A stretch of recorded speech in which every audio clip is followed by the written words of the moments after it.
komentar dneva o visokem šolstvu Jelena Štrbac.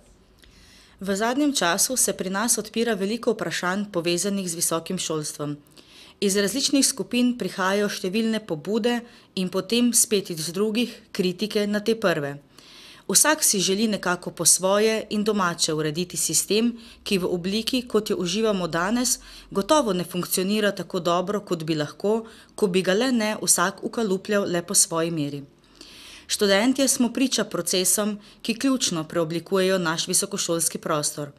Bolonjski proces, spremembe visokošolske zakonodaje in končno velik porast nabora visokošolskih zavodov in programov, med katerimi lahko izbiramo.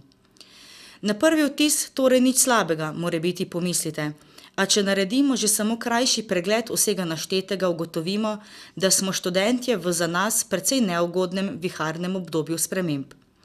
Bolonjski proces se je neustrezno implementiral in v središče ne postavlja študenta, ampak kot doslej učitelja, kar še dodatno podkrepijo izjave v smislu univerza smo učitelji in pa, da bi se študentje s tem, ko bi se aktivno vključili v oblikovanje svojega študija, naredili nepopravljivo škodo. Kljub očitkom pa si študentje ne želimo biti samo porabnik ali kupec na visokošolskem trgu, kot nekateri zmotno označujejo študijski proces, pač pa aktiven partner, ki procese sooblikuje, nadgrajuje in bogati. In vsekakor je zmotna primerjava študija s trgom, ki kvarno vpliva na študijski proces in vse, ki se v njem dnevno srečujemo. Bolonjsko pa ni naravnana niti zakonodaja. Priča smo sicer spremembam, ki nam obljubljajo agencijo, ki bo skrbela za kakovost visokega šolstva, študentje pa smo mnenja, da je potrebno zakonodajo celostno pregledati in dopolniti tam, kjer se danes srečujemo s prazninami. Študentje tako še ne vemo točno, katere ravni izobrazbe kdaj dosegamo, v koliki meri bo naš študij financiran strani države, o čemer nas rade zavajajo tudi posamezne univerze in fakultete in nam tako podvojeno zaračunavajo določene stroške, ki jih njim že krije država. Trenutno je najbolj pereče vprašanje absolventskega staža, ki v Sloveniji ni poenoteno urejeno, na naši največji univerzi pa je celo neskladno z zakonodajo. Mar si ne zaslužimo vsi slovenski študentje enakih pravic, ne glede na to, kje študiramo? Pa tudi tukaj za neustreznosti, ki pravzaprav vodijo v potrebo po absolventu, krivijo nas in ne zavodov in ne programov, ki ne sledijo smernicam Bolonje in študentu ne omogočajo, da kakovostno izpolni vse študijske obveznosti v predvidenem roku.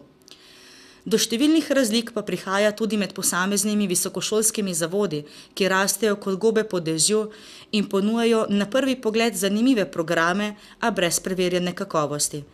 Privlačni nazivi in imena pogosto kot dobra fasada skrivajo pomanjkljivosti, ki jih študent ali maturant, ki se odloča za vpis, seveda ne more prepoznati. Veljavnost in teža takšnih diplom je končno tudi vprašljiva. In kaj bo z nami potem, ko te naše sive šole zaprejo vrata za nami in nas postavijo na cesto? Kako bomo reševali krizo posameznika, kot tudi generacije mladih in stand diplomantov? Le upamo lahko, da bodo vsi ponudniki takih in drugačnih zakonov in peticij kdaj pomislili tudi na nas in to, da smo akademska skupnost, študentje in učitelji in nikoli ne samo eni, ter da eni brez drugih ne moremo soobstajati. Da se lahko med sebojno bogatimo in končno, da smo študentje tisti, ki lahko pripomoremo k dvigu kakovosti naših ustanov, tako doma kot tudi v mednarodnem merilu.